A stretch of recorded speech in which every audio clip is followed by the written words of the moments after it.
من دانفا هستم، به چنل من خوش اومدید. توی این پارت قرار یاد بگیریم چجوری گل بکشیم، پس بزن بریم.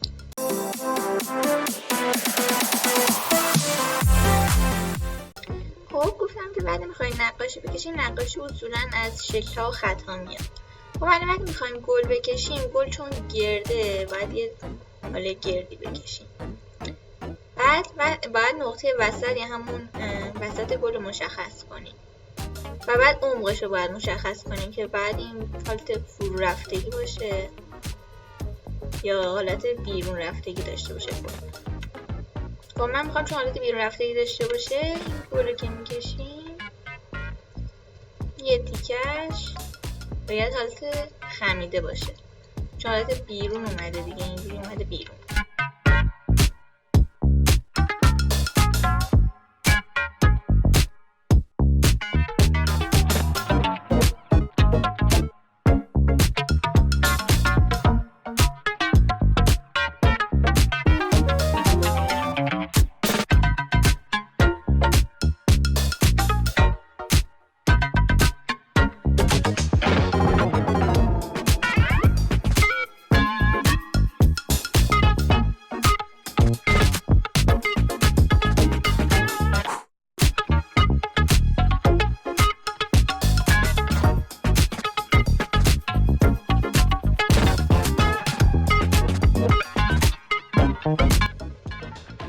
مثلا میخوای گل لاله بکشی، باید یه حالت لیوان مانند بکشی، لیوانه قدیمی.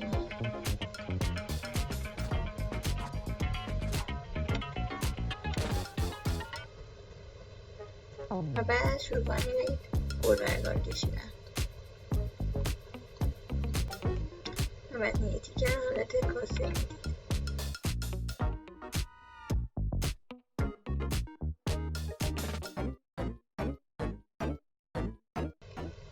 حالا جزئیات دادن به گلاتون کارتون رو قشنگ‌تر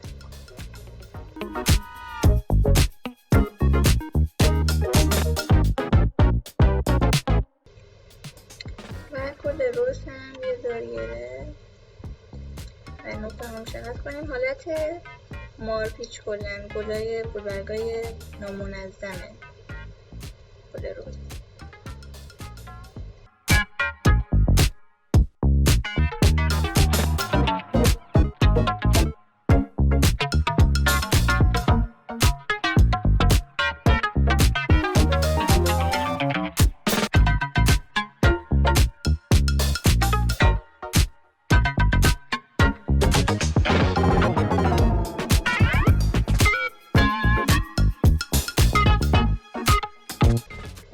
من میخوام روی سرش گل بکشم، روی تنش چند تا گل بزنم.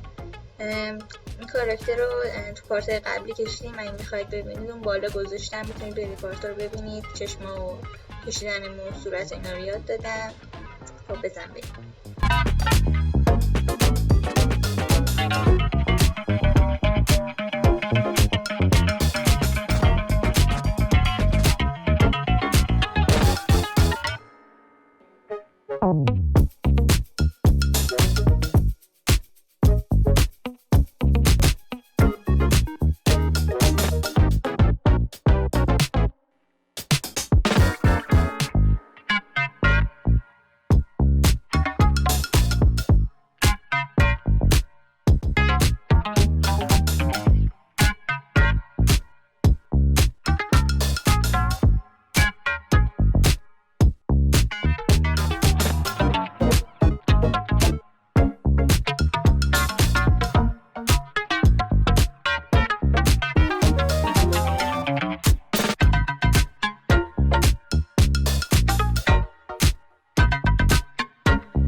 این